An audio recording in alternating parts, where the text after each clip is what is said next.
Hi, welcome back to Philosophy 101, Morals in Society. I am Chrisanne Moore. Tonight we're going to do program 22, the second half of utilitarianism. As we saw last episode, we were in the 19th century, the age of reform. We have moved through history. We began in the 5th and 6th century BC. We spoke about Lao Tzu and Buddha. Well, actually, we began in the Neolithic, in the very beginning, in the 10,000, 8,000 BC, in the beginning of agricultural communities. We moved up to the birth of philosophies in the 5th and 6th century. We talked about Lao Tzu and Buddha. Then we talked about the sophists in Greece, then Socrates, Plato, Aristotle, the Hellenistic era, the medieval worldview, Thomas Aquinas and scholasticism in the High Middle Ages, the Renaissance, the Reformation, the Counter-Reformation, the Scientific Revolution, then the Age of Reason and the Enlightenment, the 17th and 18th centuries, and now we are in the 19th century, the Age of Reform. And as we saw in the last episode, the optimistic Enlightenment ideals that science and reasoning would lead to a whole new world where human beings would be fulfilled, life would be able to flourish, that human life would only advance, were belied by the actual conditions of the vast majority of people during the 19th century. The Industrial Revolution had created massive urban poverty for the first time in history. And although the Age of Reason had not succeeded in implementing the advances that were hoped for, it did put a spotlight on the problems. Not only were the industrial workers working under horrendous conditions, slavery, millions of people were slaves and living in worse conditions.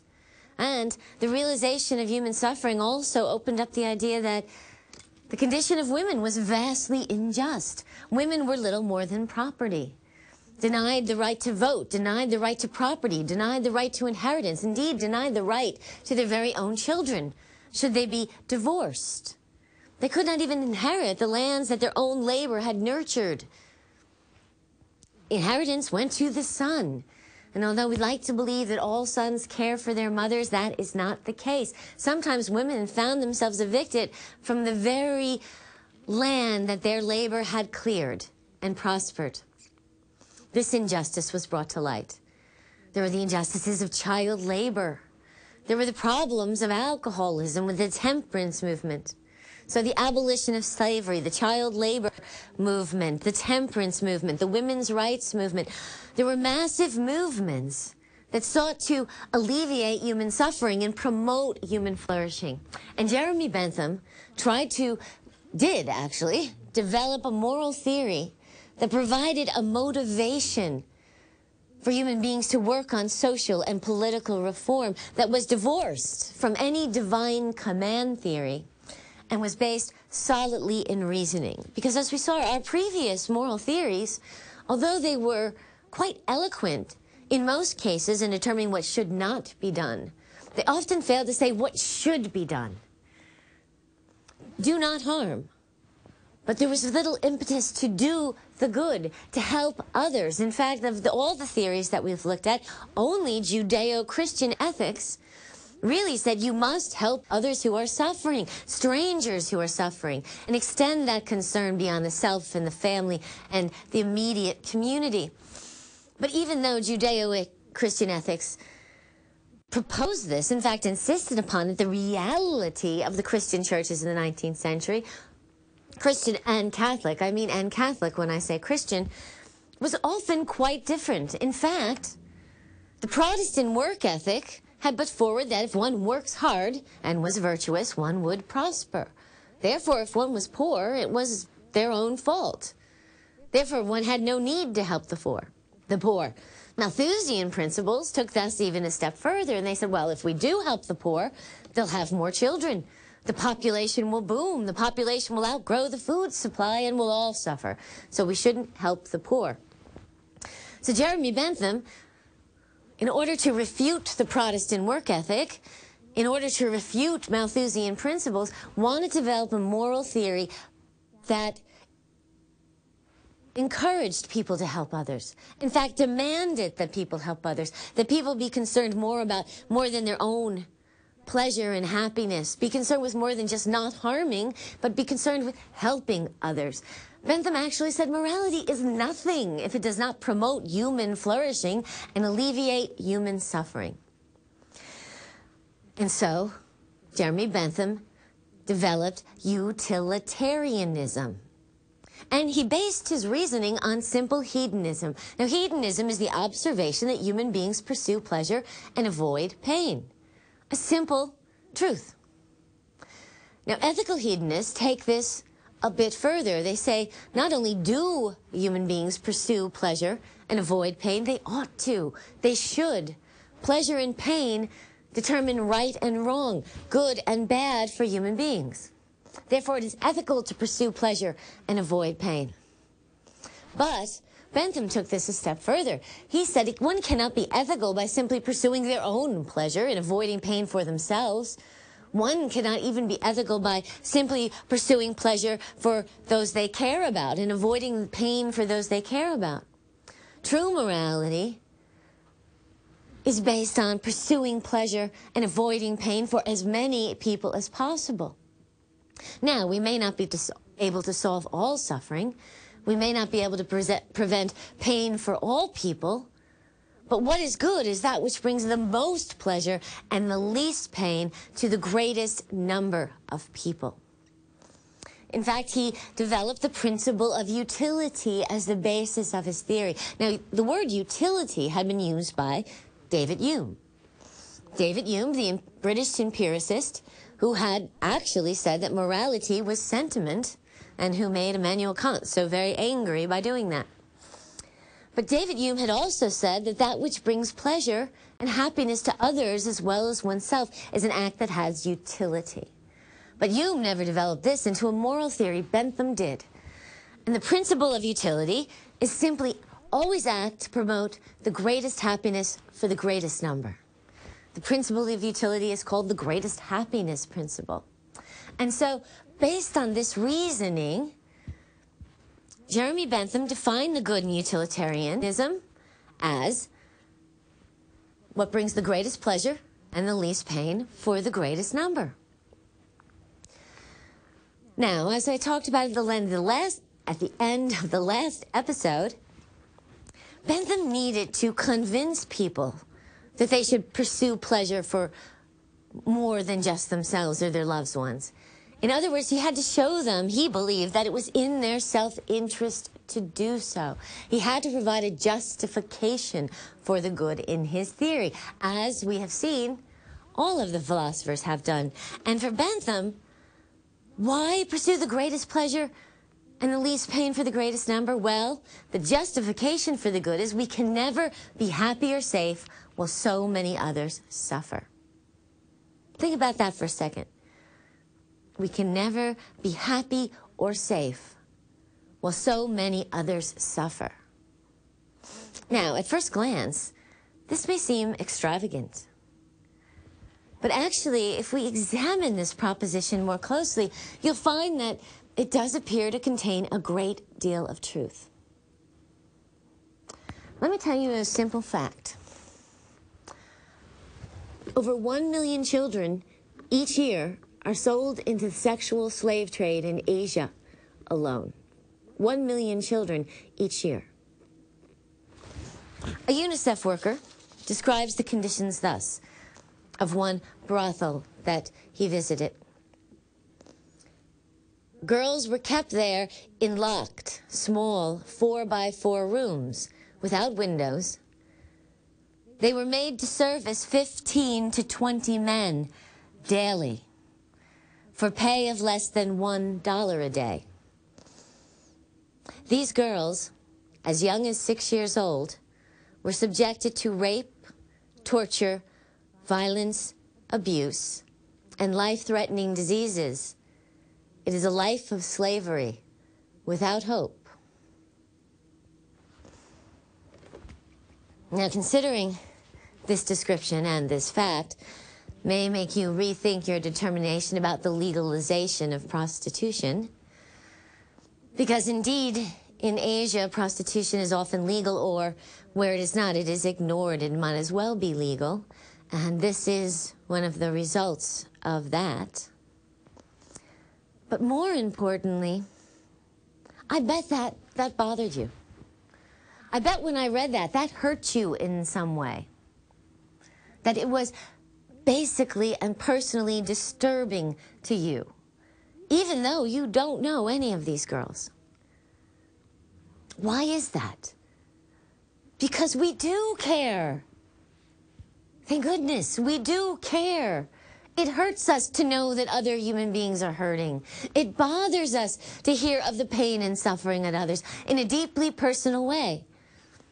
Now, often we can't deal with that pain. In fact, I'm sure that many of you already knew to some extent what I just said. But you had taken that fact and pushed it away from your consciousness. You had buried it somewhere down deep inside you so you didn't have to think about it or deal with it. Why? Because it hurts.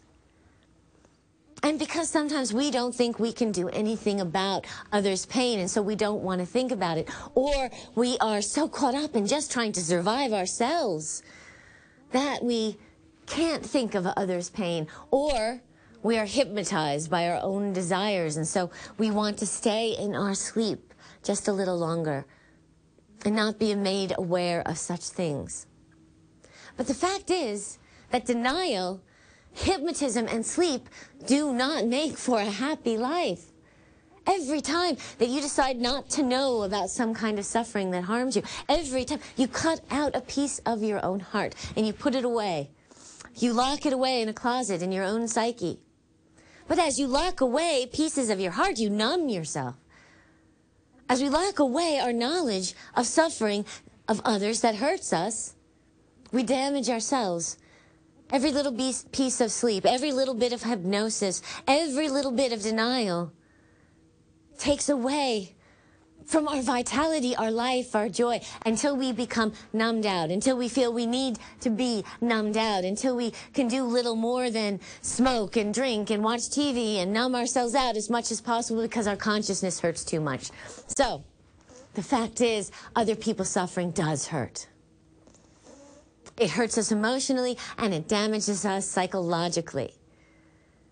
And so Bentham's claim that we can never really be happy where so many others suffer seems to hold a great deal of truth. Now let's look at the other side of that statement. Bentham says we can never really be safe while so many others suffer. Now, this may have been more apparent in the 19th century, when those who were suffering lived so nearby those who prospered. Just imagine you're living in a mansion. You're toasting with your champagne. You're under a crystal chandelier by your well-lit window. And outside that window, just down the hill, are masses of suffering people. People perhaps you employ. People who perhaps perceive you to be the cause of their suffering. How safe do you really feel? How protected do you really feel? When some prosper and others suffer, are those who prosper really safe? Especially if you are the actual or perceived cause of that suffering? Let's take another example. You are in your plantation house with your family, surrounded by slaves. Your little family is surrounded by tens of thousands of people that you believe you own. How safe are you? How well do you sleep at night? I would venture to say that you don't feel safe at all. As a matter of fact, it has been pointed out by many that the brutality of the laws of the industrial states and the brutality of the laws of the slave states were in a large part due to the fear of those who thought they were in danger. Well, we don't live in the 19th century anymore. And especially here in America, we remove suffering from our eyes. There are those, yes, who suffer poverty in this country, but the devastating poverty of other countries is unmatched here. And we don't see it. And so it seems to be removed from us. But of course, it is a global world now. We are not actually removed. The realities of plane travel and mass communication have shrunk the world. Everyone is our neighbor. And can we really be safe while so many others suffer? Think about this. America is 5% of the world's population, and yet we consume 45% of the world's resources. And many of those others, the rest of the world, are struggling in desperate poverty. And often, we are the perceived, if not the actual cause of that suffering. Now, in order to examine that contention of whether we are the perceived cause of that suffering or we actually contribute to that suffering, I suggest you take a political science course or a history course. But for our purposes, it doesn't matter if we're the actual or the perceived cause, because when people suffer and you prosper, you are in danger. America learned that on September 11th. On 9/11, America woke up to the fact that we are not safe. Now, granted, terrorism has many causes. However, there is no doubt that one of the chief factors in terrorism is suffering. When people's lives are limited, when people are themselves in pain or they see no hope for their children, then they are inspired to attack which they perceive to cause that suffering.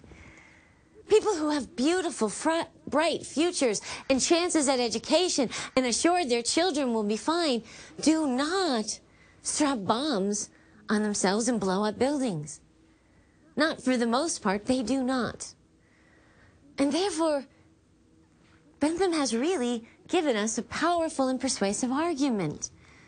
We cannot really, truly be happy or safe while so many others suffer. And so, based on hedonistic reasoning, based on this definition of good, based on this justification for the good, Jeremy Bentham proposed a simple method for determining the moral action. Bentham's method, called act utilitarianism, proposes the act which brings the greatest pleasure and the least pain to the greatest number affected by the act, counting every one as one and none more than one, is the moral act. Okay, let's go over that again. The act which brings the greatest pleasure and the least pain to the greatest number affected by the act, counting every one as one and none more than one, is the moral act. We've added a piece here, you might note, which is that you must count everyone as one. And this is the simple notion that no one's pleasure or pain is more important than anyone else's pleasure or pain. Everyone counts equally. Everyone is counted as one and none more. Now, this is profound because it means that the factory owner's pleasure or pain is not more important than the pleasure and pain of each one of his workers. The slave owner's pleasure or pain is no more important than the pleasure or pain of each one of those slaves. That in determining what brings the greatest happiness, each human being has one count. This also means, however, that you cannot count your own pleasure or pain more important than anyone else's. You cannot count your family's pleasure or pain more than anyone else's. In determining what is good, you must determine what is good for all, at least for the great majority, because often we can't eliminate all pain, we can't eliminate all suffering, but we can eliminate the most we possibly can. And in calculating that, we must count ourselves as one. And so, if we break that method of act utilitarianism down into steps, the steps really are very simple. The method of act utilitarianism, what is the action in question? That is simply the first step. Determining what action you need to judge, what action you need to decide on. Then, you need to consider at least one alternative action. What does this mean? Well, in every situation, there are at least two choices. That is what a dilemma is. That is why controversies are created. Now, in some situations, there will only be two alternatives. For instance, the example I gave you at the beginning of the last program, should prostitution be legalized? Now, there are apparently two choices. Prostitution should be legalized, or prostitution should not be legalized. Now, some of you may think of other alternatives. And the fact is, in most actions, we have more than two choices. In fact, often, we have a number of options to choose from in deciding what we're going to do. So, often you are presented with an infinite array of choices. For our purposes, we are only going to consider at least one alternative action. This should be sufficient in order to be able to employ the theory and to really understand how it can be used. Later on, when you become more proficient at the theory, you can start examining numbers of choices. But for now, let's just stay with an action and its alternative. So decide between two courses of action. Now, how do you decide which action is the moral action? Well, simply, our third step, determine which act brings the greatest pleasure and the least pain to the greatest number affected by the act, counting everyone as one. This is the moral act. Now, let's start with a very simple example. We're going to bring up our famous trolley car that we keep coming back to. Remember I told you in ethical theory, that trolley car comes up again and again? So let's go back to the trolley car. Let's use the same example we used back with natural law. If a trolley car is speeding down a track, the brakes are gone, you can't stop it. Ahead of you on the track are 5 people. You will assuredly kill. You have one alternative. You can turn off and hit 2 people. What is the act in question? Going straight ahead and killing 5 people. What is the alternative? Turning off onto the side rail and killing 2 people. Which action will bring the greatest pleasure to the greatest number of people, counting everyone as one? Well, let's think who is affected here. 5, here 2, and of course yourself in both cases. Now, for a utilitarian, it would seem clear, for an act utilitarian, that one should kill 2 rather than 5. If each person counts as 1, it is better to save 5 and kill 2 than to kill 5 and save 2. You add them up, each counting as 1. Now you remember, this is very different from natural law theory. Natural law theory said you cannot reduce people to numbers. The people are not numbers. This is 1, this is 2, this is 3, this is 4. Natural law theory would say, you don't know what those 5 people's purposes are. You don't know what these 2 people's purposes are. You have no basis to make a decision, so you should let nature take its course. But utilitarianism would say, if you have to do one or the other, choose the lesser of 2 evils, and the lesser of 2 evils is to hurt 2 people instead of 5. And I believe back when I did the episode on natural law, you probably thought that yourself. You probably thought, well, I would make the decision. Remember, I had said to you that we think of terms of consequences almost automatically. You see, since the 19th century, consequentialist thinking has become the #1 secular humanist moral theory. And the most popular of those consequentialist theories is utilitarianism. So let's look at another example. Remember, again, in our episode on natural law, I told you the story of the pioneer village. The Indians were going to raid that village in retribution for something that had been done to them. The villagers, hearing of the raid, had gone and hid in a barn right outside of town. They were hoping that the Indians would come to the town and there would be no one there and they would simply pass through. However, as the villagers were hiding, a baby started to cry, louder and louder. The mother did everything she could to try to settle the baby down, but nothing worked. The baby was so upset and making so much noise, the baby would assuredly give away their hiding place. And so the mother smothered her baby. It worked. The Indians came through the town and saw no one, and they rode on through. The villagers were saved.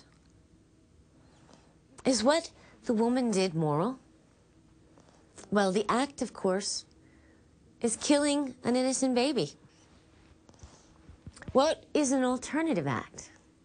Well, if we think in the simplest terms, an alternative is to not do it. Which act had the greatest happiness for the greatest number of people? Well, she saved the village. The other way, she would have risked death of everyone. So by act utilitarianism, the woman did the right thing. She did the moral thing.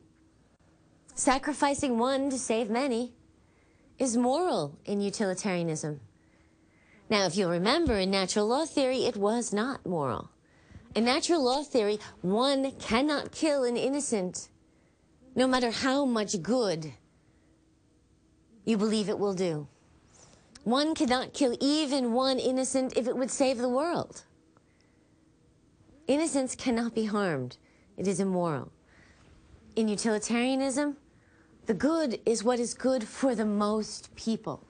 And therefore, if the death of one saves many, it is indeed a moral act. Now, the only way around this is to think, is there another alternative which would have actually had more utility? I have heard it argued that, well, by students, actually, but, well, she could have grabbed the baby and run from the barn.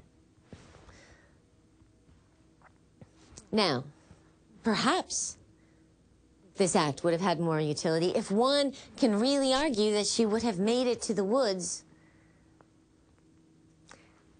because that way she might have saved the villagers anyway. However, she would have risked her own life. So therefore, both the mother and the baby would have died, and that's 2 deaths instead of 1. It doesn't have more utility. So the only way to say the act was immoral is if you could find an alternative that brought greater pleasure to more people than that single act.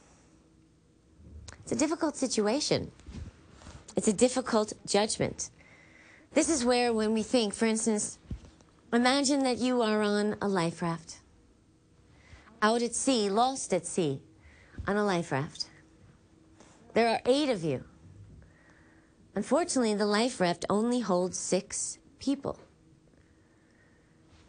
The threat is that all 8 of you will die because there are not enough provisions or room on the raft for all 8. The water surrounding you is freezing, so you can't take turns. Can you kill 2 people to save the other 6? By utilitarianism, act utilitarianism, yes. If your only alternative is for 8 people to drown, 6 people to drown, rather than 2, you drown 2 people.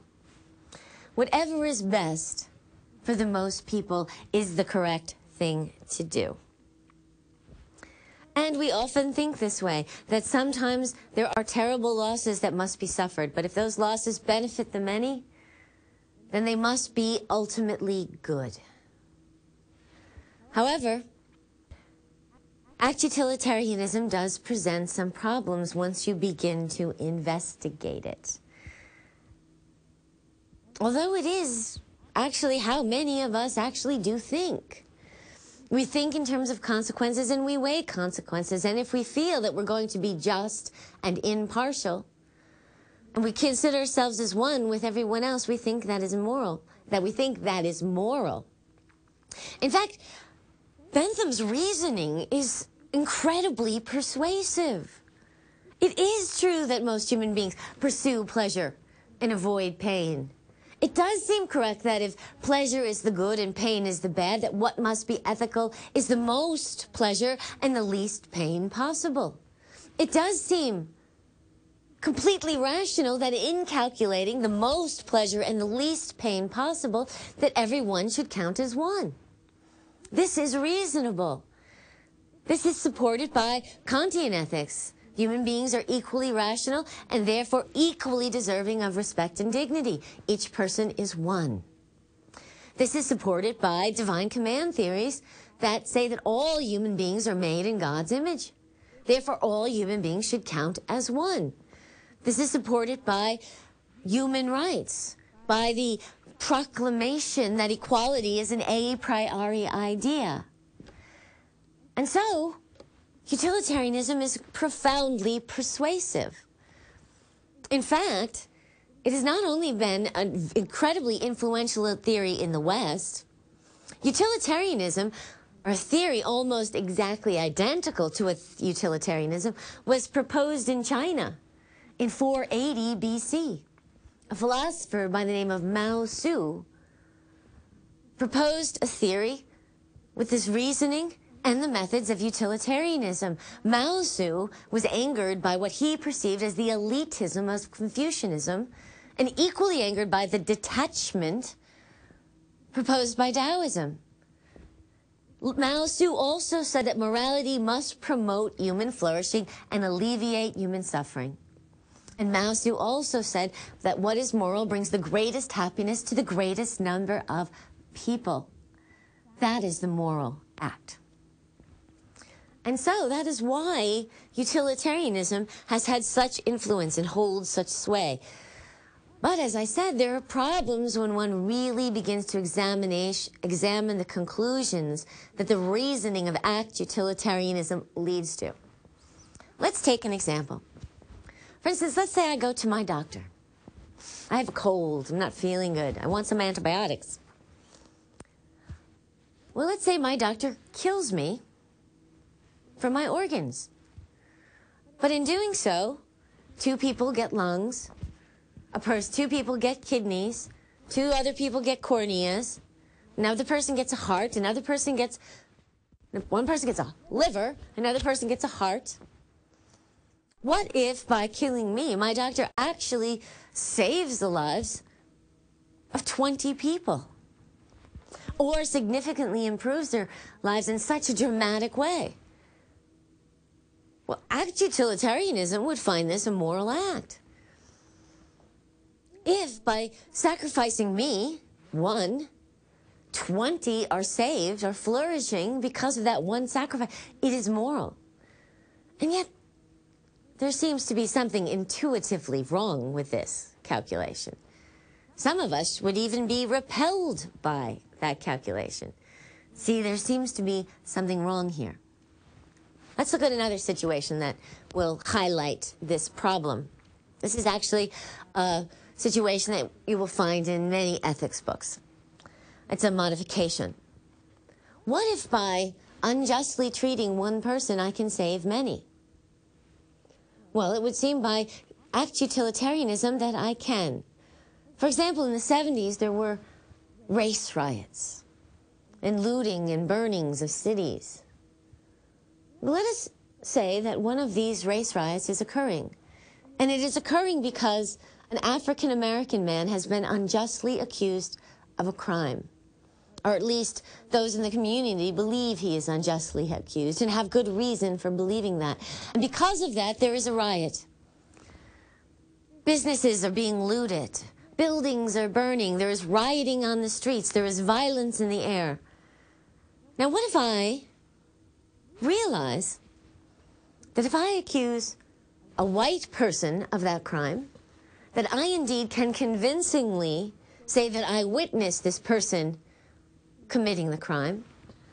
And I know that by doing so, by making that accusation, by sending an innocent person to jail, but just one innocent, I will stop the rioting, stop the looting, stop the burning. The city will return to peace.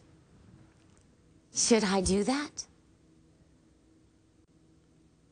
Well, by act utilitarianism, if the action is sending an innocent person to jail or not, And if by sending an innocent person to jail, I save businesses, I save the community, I stop the violence, well, it would seem by act utilitarianism, the greatest happiness for the greatest number of people is accomplished by accusing that innocent. But again, it seems like there is something wrong with this calculation. Let's look at another example, or something that which logically follows from act utilitarianism. If the moral act brings the greatest happiness for the greatest number, that would seem to say that every time I have some extra money, as we looked at in Peter Singer's example of the trolley car back in Judeo-Christian ethics, that if I do not spend my money to help suffering others, I am choosing a luxury car over a starving baby. I am choosing a Gucci purse over a well, obviously I don't buy Gucci, but some people do. Every time I spend my money for some pleasure or some luxury, for something that just pleases me, instead of helping someone who's suffering with it, I am doing something that is immoral. Well, most people object to this as well. Most people say, I work hard for my money. I deserve to have pleasure for my hard work. And if you take away my pleasure, I won't work so hard. And if there's no motivation for me to work so hard, the economy is going to suffer. So that can't be true. You see, there's a huge difference between saying you should help people with something that you should give of your time or some of your money, than to say that every extra cent has to go, or else you're immoral. Unless each time I do something that's going to help the most people and not just myself, it's immoral. Life begins to look not very pleasurable. And in fact, life looks dangerous. Because I can be sacrificed at any time if that sacrifice will help others, the majority of others. I then am at risk. And can a situation that puts each human being in that kind of risk actually promote human flourishing? Can that kind of situation actually alleviate human suffering? Well, actually, there are some utilitarians that would say yes. That maybe intuitively this doesn't feel right to you. Maybe intuitively these conclusions don't seem right to you. But in fact, they are right. Your feelings are not necessarily correct. Your intuitions are not necessarily correct. Perhaps as much as you object to sacrificing the one for the many, you object that your organs should be given to others, as much as you object that your money should be given to others, that this is the right thing to do.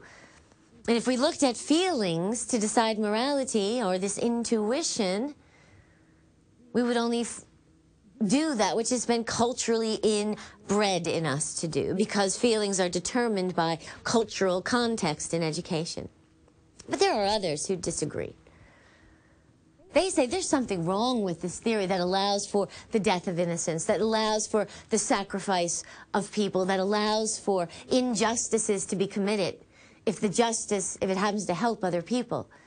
There's something wrong with the theory that is constantly sacrificing the needs and rights of the minority in order to benefit the majority. And you can become the minority at any time.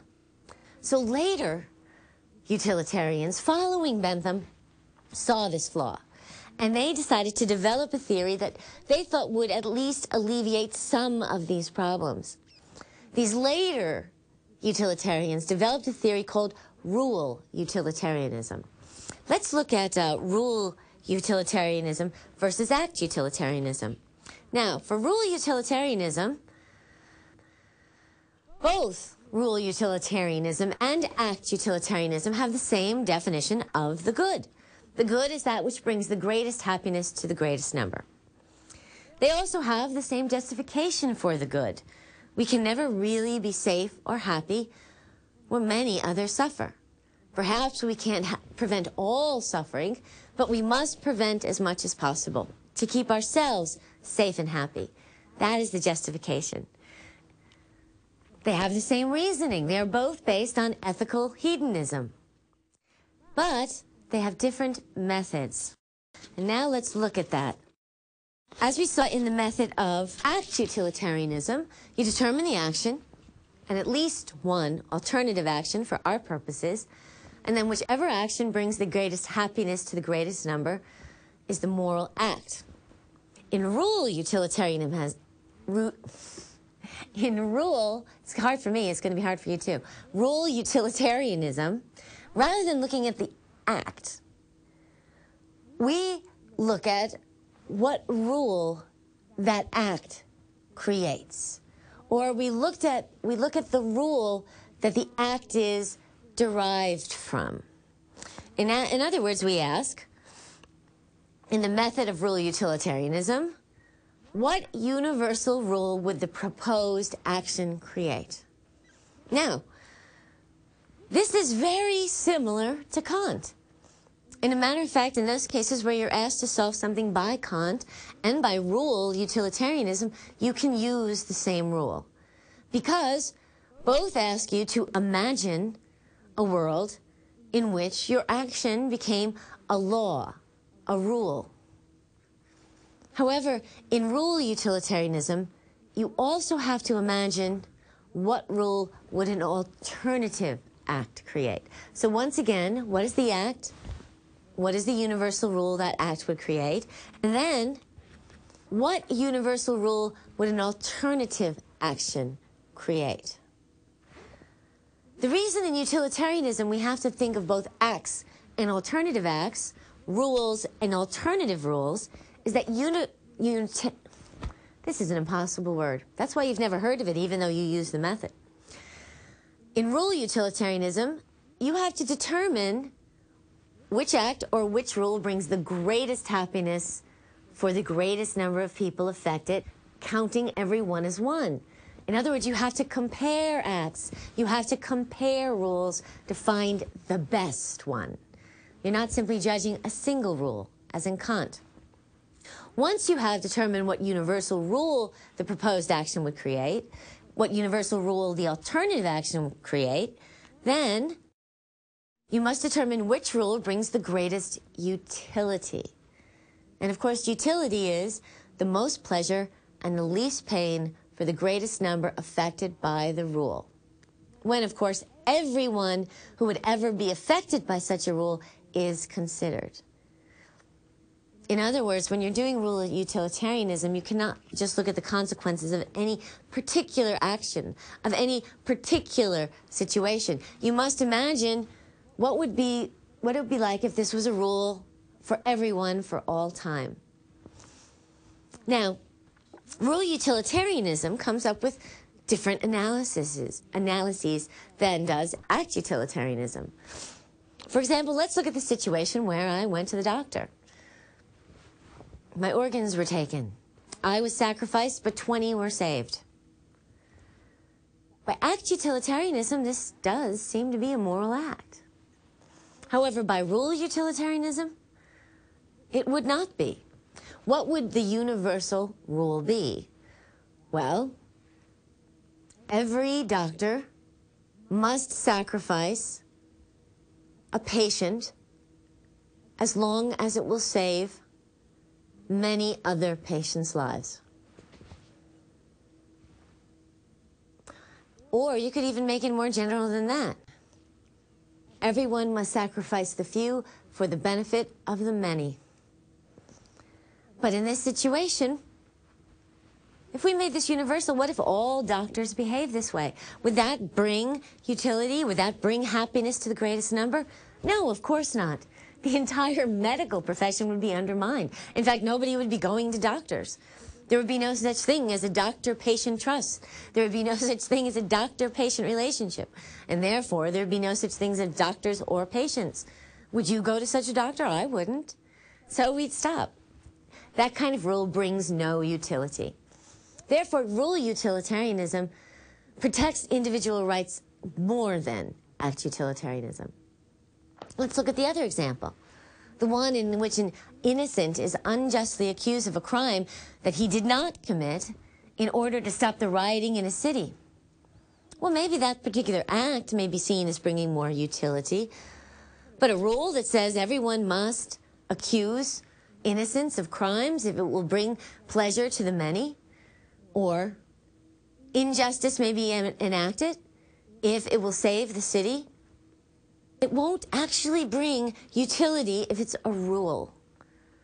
Why? Well, the whole purpose of the court system is justice. Therefore, you can't make its purpose injustice. You undermine the entire court system, the entire legal system, the entire criminal justice system. And doing so, those who believe that society requires the criminal justice system would recognize that that would not bring utility.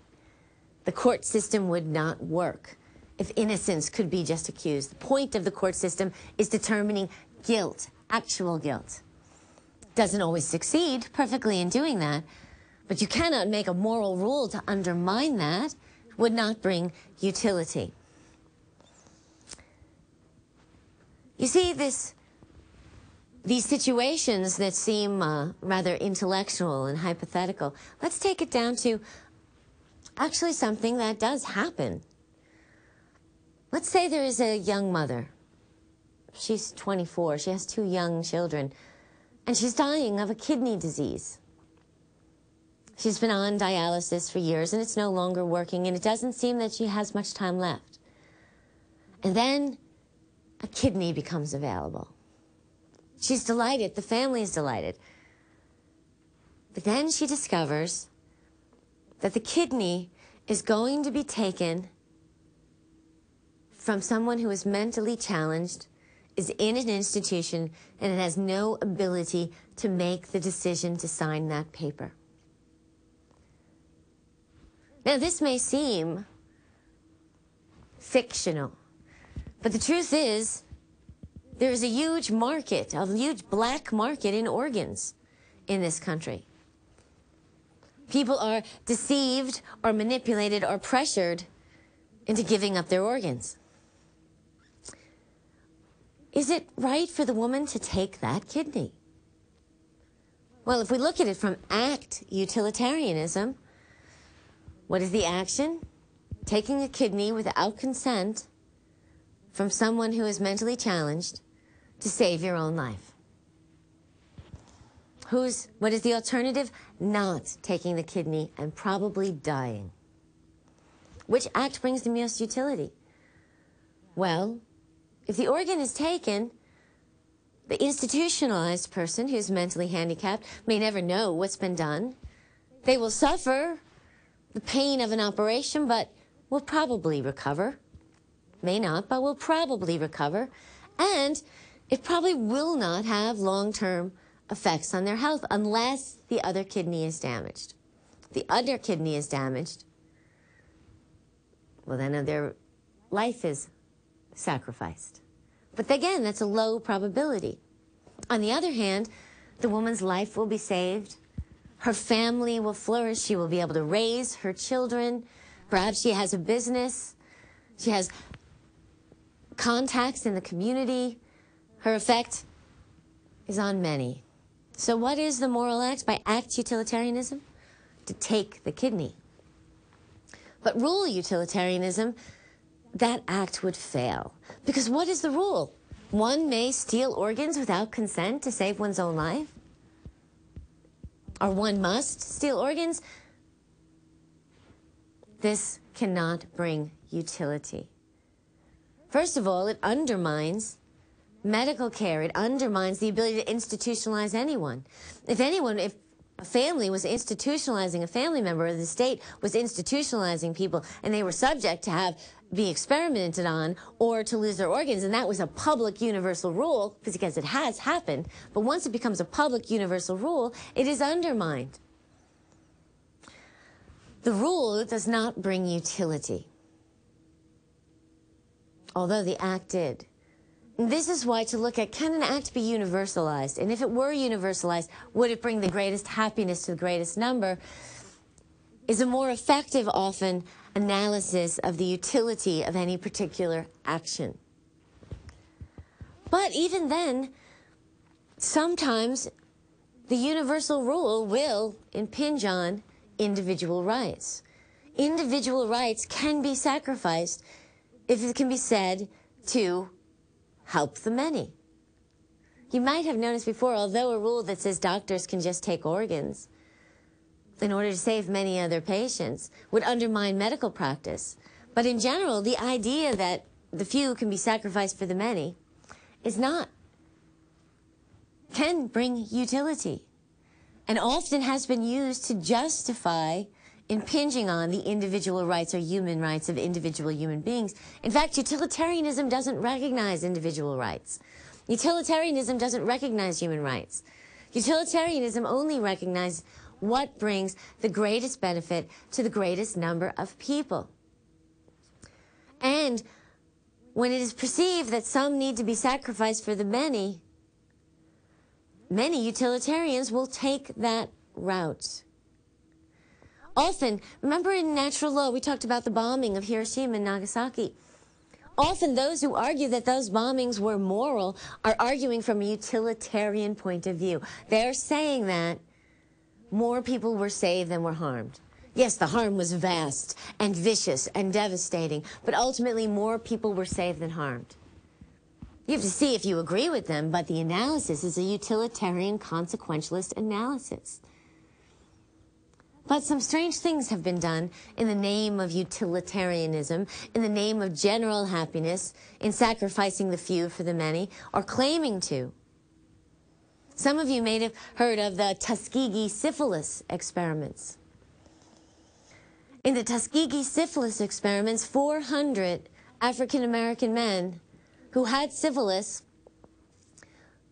were told that they were going to receive free medical care in exchange for doctors being able to evaluate the results. But in this experiment, those men were deceived. They were given no care. In fact, at first they were given such low levels of medication that everyone knew it wouldn't work.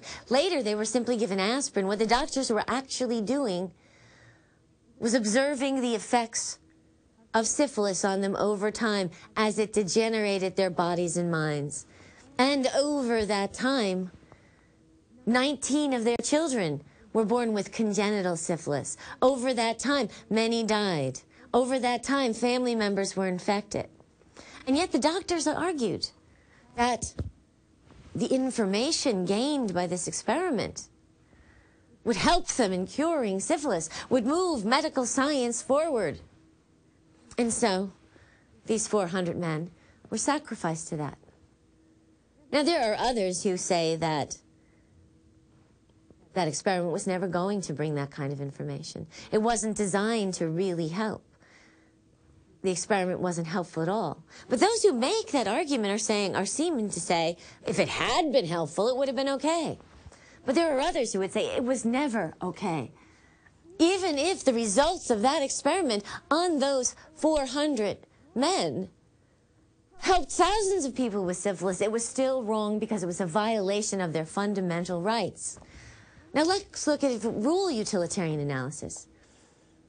By the act, it could go both ways, depending on what you believe was the results of that study. But what about rule? Can we really have a rule in which we can experiment on human beings, perform medical experiments on human beings? Can that really provide for the greatest human happiness? Well, one might argue that such a rule would allow for medical advancements that could help many other people. But really, such a rule takes away fundamental human rights.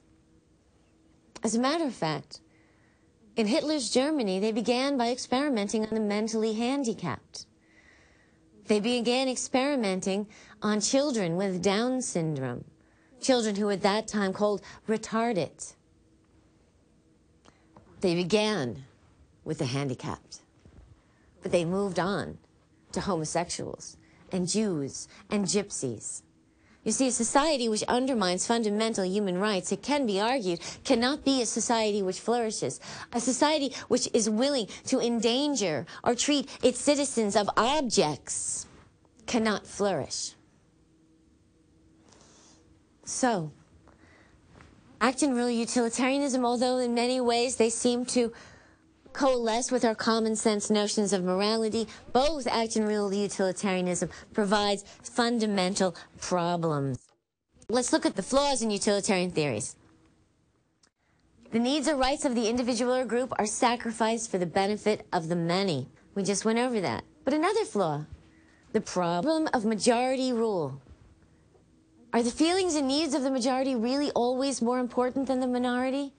Is it always all right to sacrifice the minority for the majority? Many would say no. Also, there's a difficulty in judging the consequences.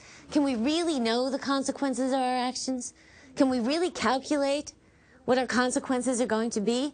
And if we're deciding on an action, do we decide based on the presumed consequences, what we think might happen? Or do we decide based on what actually does happen? Which means we don't really know the morality of our action until later. And, of course, for rule utilitarianism, there's the difficulty creating the rule, just as in Kant. So, we're running out of time. We've gone through both act and rule utilitarianism and the flaws. In your next episode, you will be watching another film in which you'll get to apply some of these ideas and theories. Until then, take care. Bye-bye.